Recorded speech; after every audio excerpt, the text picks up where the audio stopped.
Bonjour mesdames et messieurs et bienvenue au balado Au-delà des frontières, centré sur le projet Leadership de la famille immigrante francophone pour une meilleure intégration ici au Canada.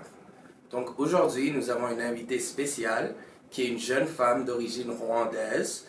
Nous parlerons un peu de son expérience étant ici au Canada, de son opinion envers la société d'accueil. Nous parlerons aussi de son expérience envers l'éducation et la carrière ici au Canada. Donc sans plus tarder, je voudrais vous donner la chance de vous présenter un peu. Bonjour, je m'appelle Clédia. Je suis francophone canadienne. Et puis, je suis immigrante ici. Ça fait 16 ans. Parfait, parfait. Donc, quand les gens te demandent qui es-tu, parce que tu es d'origine rwandaise, mais tu habites aussi au Canada, tu es citoyenne canadienne, je présume. Donc, qu'est-ce qui est vraiment ton identité? Comment pourrais-tu décrire ton identité ici? À chaque fois que quelqu'un me demande, parce que je suis immigrante, souvent les gens demandent tu viens d'où? Je dis je viens du Rwanda. C'est pas nécessairement que je m'identifie comme une Canadienne, je dis directement non, je suis Canadienne citoyenne. Ça, c'est seulement si je sors du pays, mais non, j'ai la fierté de dire du pays, de quel pays je viens. Ok, donc j'ai une autre question. Je voudrais te demander comment ton héritage rwandais t'a influencé ici au Canada? Parce que tu es venue ici à l'âge de 8 ans. Donc de 8 ans à maintenant que tu es une adulte, comment ça t'a influencé d'une façon ou d'une autre? Mes parents ne sont pas nés au Rwanda. Okay. Il n'y avait pas vraiment la culture rwandaise. Dans le sens, ils sont nés au Congo, ils ont grandi au Congo. Même être élevé ici, c'était vraiment plus comme des Congolais. La nourriture, la façon de parler, les langues. On parlait pas. Moi, je parlais le Kinyarwanda, mais mes parents, parce qu'ils parlent Swahili, les Gala et tout ça, j'étais plus influencée par la culture congolaise. C'est différent, mais la culture rwandaise, je ne l'ai pas vraiment, je l'ai pas dans le sang. Plutôt congolaise. Ouais, plutôt congolaise. Ok, donc si je te redemande cette question envers ton héritage congolais, est-ce que ça t'a vraiment affecté, comme dans la société canadienne, je veux dire? Oui. Que ce soit à l'école, au travail, etc. Ouais, pour moi, en tout cas, pour moi, les Congolais, on est, comment on dit? On a la joie de vivre, tu vois? Tandis que les Rwandais, ils sont un peu plus réservés, te regarder de loin, te calculer, et puis te rencontrer. Et puis moi, je suis sociale. Ok. C'est comme ça que moi, je me dis, je m'identifie plus tu vois, la culture congolaise, la joie de vivre, la joie d'être ensemble, en famille, et tout ça, ouais. Et puis, les Canadiens sont gentils, en général, pas comme les Européens, tu vois. Ils ont hâte de te demander, oh, bonjour, tu viens d'où? Tu marches dans la rue, quelqu'un va te parler, avoir une conversation avec toi.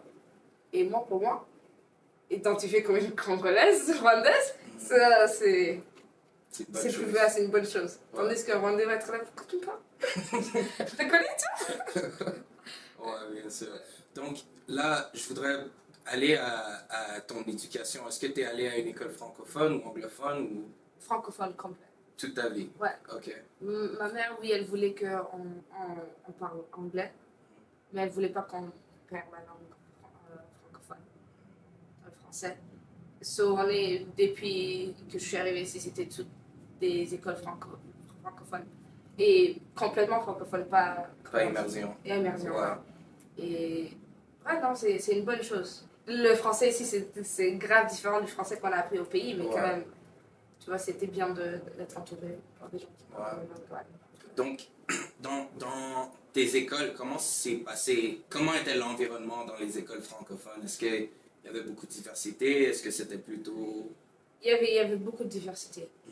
Et tu vas dans une école et puis tu rencontres des Latinos qui parlent français, tu rencontres des Asiatiques qui parlent français. Et puis, quand tu viens d'un pays là où tout le monde dans la classe a la même couleur que toi et puis tu viens ici, si tout le monde a toutes différentes couleurs et puis on parle la même langue, c'était... j'ai oublié un peu la question. Quelle était ton opinion envers cet environnement? Est-ce que tu as aimé tes écoles? Tu les as aimées? Parce que apprendre différentes cultures aussi. Ça, c'était quelque chose que je vois qu'au Canada, on est capable d'apprendre et respecter chaque culture. Et c'est beau à voir, c'est beau à connaître. Moi, j'ai beaucoup aimé. être dans une école ici francophone, là où tout le monde vient de différents backgrounds et tout ça. Ouais. Là, je voudrais parler un peu plus de ton expérience, ton enfance et tout ça. Donc, tu as déménagé ici à 8 ans. Est-ce que tu as eu la chance de retourner au pays? Non. Est-ce que tu veux retourner? Oui. Mhm. Ouais, oui. Enfin, tu sais, l'année passée, si tu me demandes cette question, je veux. Mhm. Puis après, il y a un an. C'est juste, tu as grandi. Alors, tu y vas, il y a beaucoup de expectations. Oh, ok. Tu vois, et il y a le non sur ça. Mais en même temps, mon pays, j'ai hâte de le voir. Je veux voir mes cousins, mes cousines, qu'on a grandi ensemble et tout ça. Mais on n'a pas eu l'opportunité d'y Non. retourner. Maman, oui. Est-ce que tu penses que si tu retournais au pays, les gens là-bas te traiteraient comme un Canadien ou qu'est-ce que tu penses sera ton expérience? Parce que maintenant, t'es Foreigner, c'est ici. ça, il m'a dit foreigner.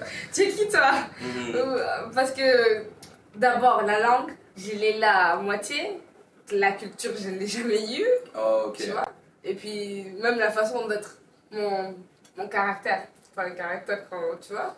Et tu peux sentir ça ici direct. Même les Rwandais, quand ils me voient, ils disent Clésia, vraiment, ouais, tu es foreigner. Mhm. Mais Est-ce que c'est parce que t'es comme, je sais pas comment on dit en français, mais extroverted, comme tu... ouais, T'es enthousiaste, social. social. Ouais. Moi, j'ai pas peur de mélange, tu vois. Ouais. Même à l'école, tu vois. J'étais avec ce groupe d'ici, je suis avec ce groupe ici, je suis avec ce groupe-là. Ouais. Et toutes de différents âges et tout ça. Je suis un peu trop sociale. Oh, ok, Ouais. un peu trop. Un peu trop sociale. Ouais. C'est un bon problème d'avoir en tout Ouais. cas. Parce que c'est là que tu connais les gens et tout ça. Ouais. Tu penses que c'est venu d'où? Ma mère. Ta mère, ok. Ouais, ma mère elle est sociale mais pas sociale. Tu Hmm. vois, c'est les deux. Parce que si tu vois le caractère de mon frère, c'est vraiment différent de moi. Oh, ok. Calme dans son coin, très sérieux, tu vois. Hmm. Puis maman a ces deux caractères-là. Ouais. Mais j'ai pris le caractère enthousiaste. C'est toujours la personne en train de sauter partout, Ouais. partout. Alors. Et puis maman, des temps en temps. Tu vois, ça dépend le jour. Et donc t'as pris l'autre côté qui Je est... pris l'autre côté et Ouais. vraiment intense. Ouais. Donc t'es allé à une école francophone, t'as gradué. Puis après ça, est-ce que t'as décidé ce que tu voulais faire ou... J'étais un peu. J'avais beaucoup de choses que je voulais faire. Il y avait la massothérapie, il y a beaucoup la thérapie parce que tu vois, les Africains, on parle pas beaucoup de C'est vrai. la Ouais. mentalité et comment Ouais. ça peut être. Tu vois? Pour une raison, quand je sortais de high school, je voulais faire ça. Et puis, mais en même temps, je voulais être une fashion designer. Parce que ça, c'est toujours été un rêve.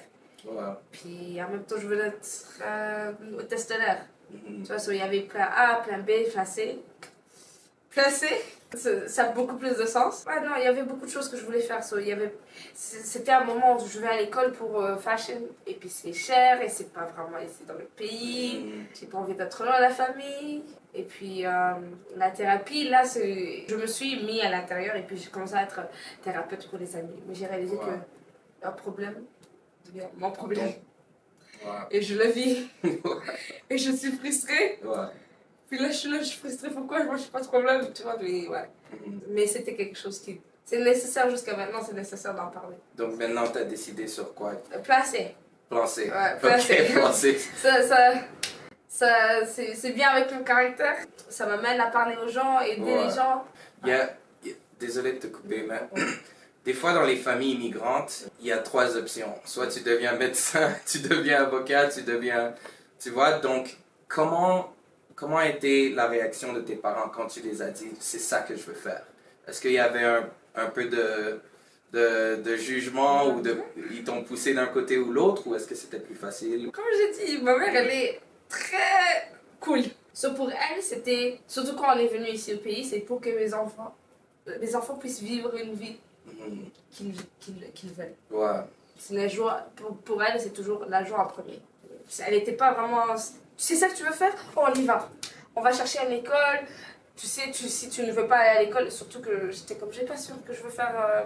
J'ai pas envie d'aller dans une école là où je veux dessiner tout ça et j'ai pas un futur après. Ouais. Je dis, ok, d'accord, on va engager quelqu'un à t'apprendre à coudre si tu veux faire ça, d'accord.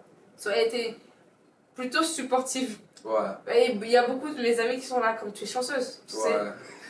Parce que comme, moi là, je dois être infirmière, je dois être docteur. Et puis je comme, Maman, c'était pas vraiment tu as le choix d'être ça et ça. Non. Sois ce que tu veux. Deviens ce que tu veux être. Ouais. Donc, ma prochaine question, c'est si toi, maintenant, tu avais des conseils à te donner il y a 10 ans, ou peut-être à un enfant qui a grandi comme toi, qui a des expériences similaires, quels seraient ces conseils? D'abord, une chose, tu peux y arriver. Mhm. Parce que vraiment, si je me regarde, like, il y a 10 ans, tu peux y arriver. Et plus de confiance en toi. Parce que vraiment, avec l'âge surtout, et l'autre génération, il n'y a pas de la confiance. Tu crois pas que tu peux plus y arriver. Et puis, tu as des choix. Ouais. Et il y a des portes partout. Mhm. En fait, like, on a beaucoup de places et beaucoup de gens qui sont capables d'ouvrir des portes que tu savais pas que tu pouvais ouvrir. Ouais. So, tu as des choix. Ne te dis pas, ah non, je peux pas aller là. Oh non, je peux pas aller ici. Vraiment, me dire, Clédia, tu pouvais avoir sa carrière de fashion designer. Like, ça, c'est quelque chose que je me dirais Ouais. quand quand je me regarde, si je me regarde de 10 ans, là, tu es capable d'y arriver parce qu'il y a des portes ouvertes. Ouais. Tu as juste besoin de la chercher. Puis, prends soin de ta mentalité. Prends soin de ta mentalité. Sauve ton argent. Ouais. Ne laisse pas les gens t'influencer. Ça, c'est une grande chose. Et surtout, la culture ici, ne crois pas. Tu vois, quand j'ai eu 18 ans, j'ai dit, maman, so me, I'm out. Je veux plus vivre à la maison. Elle me regarde, mais pourquoi?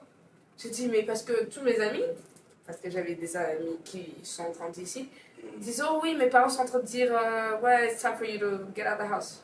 C'est temps que tu vas-y, tu étudies, tu trouves un appartement, tu trouves un boulot. Mais on nous a vraiment jamais appris ça à l'école. Tu vois, pour moi, ça m'a troublé voir mes amis dans cette situation.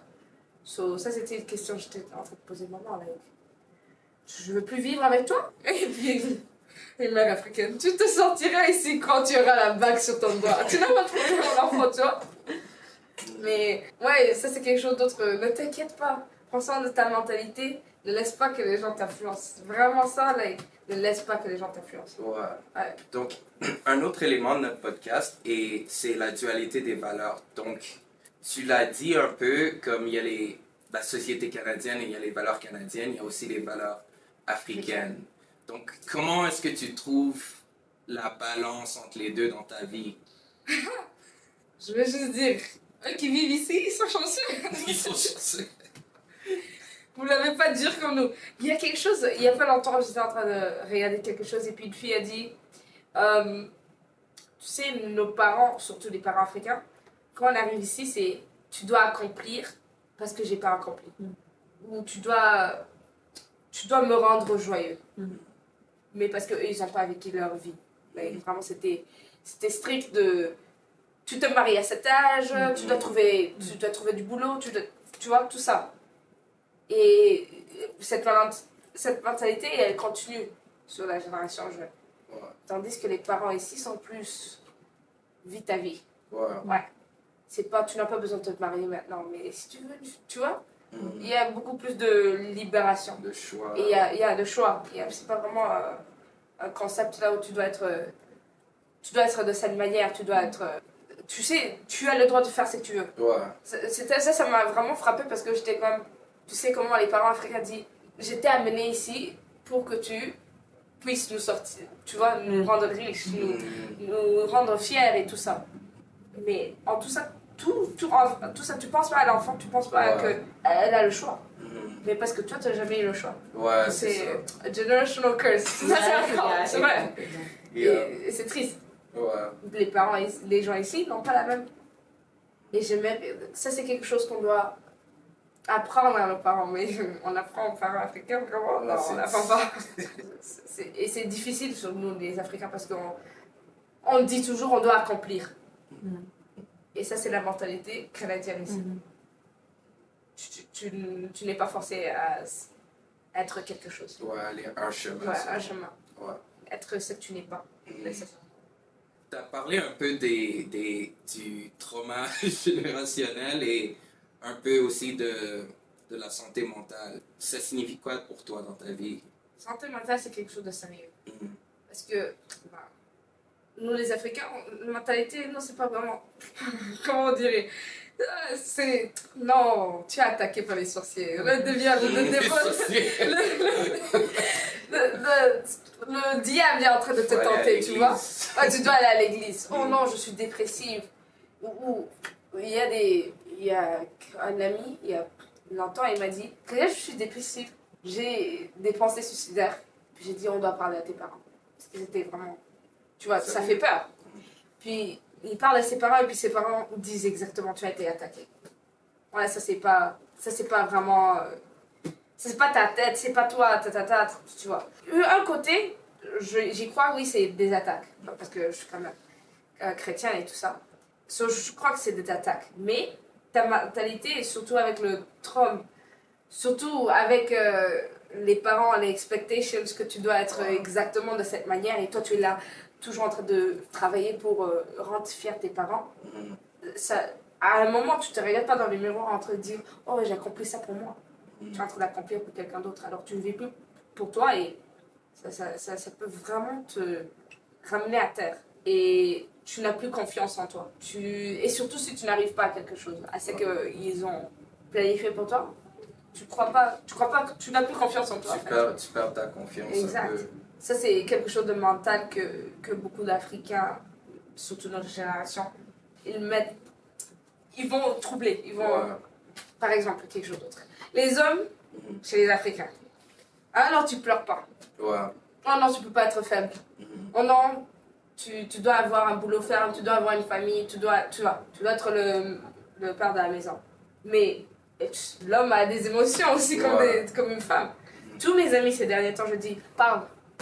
Parce que si tu me parles pas de ton problème, même si c'est j'avais pas assez d'argent pour le gaz. Parce que de l'expectation que d'être un homme, surtout un homme africain, tu dois être de cette manière. Je suis sûre que tu ouais, c'est sûr. Tu ne parles pas. Tu es triste, quelque chose t'a fait mal, ou tu te sens envahi. Et tu n'es pas capable de pleurer parce que tu dois garder cette image d'homme africain. Ça, c'est quelque chose de grave. Et puis après, on entend des suicides. Et beaucoup de suicides d'hommes black men. Et ça, c'est triste parce qu'on ne laisse pas nos garçons parler, nos hommes parler. C'est très important. Vraiment, ce que tu as dit, c'est vraiment important. Parle-nous un peu des éléments. Ça va être une question qui est un peu pas confortable, mais il y a quelques années, il y avait beaucoup de sentiments envers le racisme. Pendant les années de COVID, surtout, il y avait beaucoup de démonstrations et tout ça. Est-ce que toi, dans ton expérience, tu as ressenti ça ici, soit en Alberta ou au Canada, juste en général, ou quelle est ton opinion? Est-ce que tu l'as vu dans la société, la discrimination? Oh oui. Tu conduis d'une manière pas bien, quelqu'un te crie « Ah, vous les immigrants !» Tu vois? Ou quelqu'un te sert pas de la manière qu'il a servi la personne qui était juste en avant de toi, juste à cause de ta couleur. Et je dis, mais quelque chose pour moi, ma mentalité, je dis, c'est le racisme. Le racisme va toujours exister. Tu vois? Et moi, tout ce que je peux faire, c'est réagir de la même façon du début jusqu'à la fin. Tu as un problème avec moi à cause de ma peau? Pas de problème. Mais une chose pour moi, je veux te faire le regretter parce que je vais être tellement gentil. Tu vas m'avoir mal au cœur à la fin. Et ça, c'était toujours ma mentalité, surtout dès que j'arrivais au boulot. Je suis comme, tu vas être tellement gentil. Tu sais, je suis fatiguée d'avoir mal. Tu te sens de cette manière, il n'y a pas de problème. Ton opinion s'arrête quand l'autre commence. Ton opinion sur ce que tu vois de moi s'arrête dès que j'ai l'opinion de moi-même. Donc c'est ça la solution, vraiment. D'être qui tu es, je m'en fous. J'en suis fière. Tu aimerais être aussi belle que moi. Tu aimerais avoir ma peau. Mais non, je suis fière. Et si tu as un problème avec ça, c'est pas grave. Est-ce que dans ton enfance ici, évidemment, tu es venu de l'Afrique, donc tu es entouré de Noirs africains. quand tu es venu ici, est-ce qu'il y a eu peut-être la difficulté à t'intégrer avec les autres ou est-ce que c'était facile d'avoir des amis et En tant d'avoir que des moi, amis? j'avais des amis. Ça ne veut pas nécessairement des proches, mais j'avais des amis. M'intégrer dans toute culture aussi, c'était fou. Parce que moi, je suis juste curieuse Ouais. de toute culture. Mm. Jusqu'à la nourriture, jusqu'à la façon de s'habiller, jusqu'à la façon des valeurs et tout ça. Pour moi, de m'intégrer, c'était facile parce que je suis curieuse Oh, ok. de savoir pourquoi. Quoi d'autre? Ouais, quoi Qu'est-ce d'autre, qu'il y tu a? vois. Et ça fait du bien parce que tu vois comment on dit, surtout les filles africaines, non, on veut seulement un homme noir. Mm. On, on veut être curieux. La façon que j'ai été curieuse, Mhm. ça m'a amené à dire toute culture est intéressante et Ouais. tu vois, à la fin de la journée, on est tous humains. Ouais. So, tu vois? Et il y a beaucoup plus de similarités la plupart du temps quand tu rencontres les autres, tu vois. On est vraiment, notre culture est presque pareille. Ouais. Ouais. Oh oui, oui, oui. Mhm. Oh oui. Mais même il y a une nourriture de l'Afrique, Ouais. de Sombé ou Mhm. Pondu. Ok. Et les Congolais, les Rwandais, Kenya, Mhm. tu vois, mais même la Côte d'Ivoire, ils cuisinent ça. Ouais. Et puis, je trouve un Cubain et je sens l'odeur et je suis comme. Tu n'es pas en train de cuisiner, c'est que ma mère cuisine au pays, tu vois. Ouais, ouais. Et puis j'ai descendu, j'ai posé la question, j'ai dit, Mhm. vous cuisinez du cassava leaves? Ouais. C'est que oui. Elle dit, je dis comment? Ouais. Les légumes, on les bouillit et tout, je suis comme. Ça vient d'où? Ça c'est africain. Vous m'invitez à manger là parce que vous avez pris l'odeur est là. Mhm. Parce que je dois goûter. Je Ouais. goûte et je suis comme.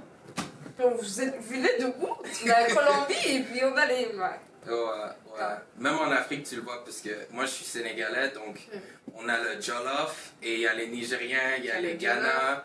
Ils disent, oh, notre jollof, c'est le meilleur. Lequel tu crois qu'il est meilleur? Ouais. Moi, bien sûr, le Sénégal.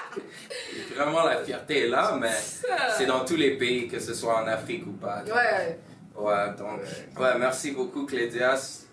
J'ai vraiment aimé cette conversation et cette honnêteté et d'avoir un peu plus de compréhension de la différence de vie, que ce soit envers les immigrants ou les enfants nés ici. Parce que moi, je suis né ici, donc même si j'ai la fierté sénégalaise, c'est bien d'entendre l'expérience de quelqu'un qui est vraiment né en Afrique et ses défis et des genres de trucs Ici, comme ça. Ouais. De ton côté, tu sens quand même la pression d'être africain. Oh ouais, Ouais. ouais. Parce que je suis né ici, donc quand je retourne au pays, les gens vont dire, oh toi t'es t'es Canadien, T'es mais Canadien. quand je suis à la maison, c'est quand même C'est quand même, je t'es suis Sénégalais. africaine. Ouais. Donc c'est un peu difficile de trouver ça. Quand j'étais plus jeune, c'était un peu difficile de trouver ma place entre ces deux mondes. Mhm. Mais du fur et à mesure, tu vois, j'ai les deux dans mon identité. Tu vois, il y a des éléments africains qui sont très forts, comme les éléments de famille, les éléments, etc. Et il y a des éléments aussi canadiens qui sont... Des fois, il y a des trucs du pays qui sont pas trop... Comme tu avais dit tout à l'heure, les hommes ne peuvent pas avoir d'émotions, Yeah, tout ça. Comme, ça, on laisse ça au pays. Ouais, s'il vous plaît, ici on en parle. Ouais, tu vois? ici on en parle, Ouais. donc... Ça aide de voir aussi quelqu'un qui a vécu ici, mais de voir que tu as eu les deux cultures, et c'est vraiment ça t'influence. Mhm. J'ai des amis ici, mais tu vois, ils sont nés ici, mais parce que la culture africaine, les parents ont tellement pris. Mhm. C'est des Africains pour moi, ils ne s'identifient pas comme des Canadiens. Ouais. Tu vois? Et d'avoir le choix, des fois, c'est difficile parce que peut-être quand j'étais plus petit, il y a un moment donné, c'était pas trop cool. Surtout quand j'avais comme 10, 11, 12 ans, middle school, secondaire, c'était pas vraiment cool d'être fier D'être d'être africain. africain. Ça, c'est vrai. Donc, ça, je comprends. Ça Ouais. m'a un peu influencé. Et maintenant, là, quand je pense à ça, je me dis, pourquoi pas juste avoir la fierté, mais du fur et à mesure, on te dit, tu vois, tu as été whitewashed. Yeah, un peu. J'ai pas trop laissé ça durer quand même. Non, mais c'est C'est plus tard que tu réalises à quel point tu es fier d'être. Ouais. Donc, par exemple, quand la question là que tu es en train de me poser à propos de, tu vois, de Black Lives Matter qui était ici, tu sais, voir plein d'Africains ensemble et plein de Noirs et dire, moi ça me rend fier qu'on est tous là ensemble. Ça veut dire pas que pas toutes les vies des autres matter, mais tu réalises que on est quand même blessé par le passé. Ouais. Et on vient dans des pays qui ont été immigrés, colonisés, je veux dire. Et de dénier cette identité, ça rend les choses pires. Il faut vraiment être fier de qui tu es. Comme, des fois, les gens me demandent tu viens d'où, c'est à cause de ça que je t'avais demandé. Ils disent tu viens d'où, je dis Sénégal. Ils disent oh, est-ce que tu as vécu au Sénégal? Non. Mais quand même, tu vas pas enlever cette identité de ma vie. Ouais. C'est pas possible. C'est vrai. Parce que tous les Africains, si tu les demandes, tu viens d'où? Ils vont pas nécessairement te dire oui, je viens d'ici, même s'ils sont nés ici. Et là, parce que c'est un élément qui est vraiment là. C'est bien d'être fier de d'où tu viens. C'est ça. Donc merci encore. Bien. Merci. Ça fait plaisir.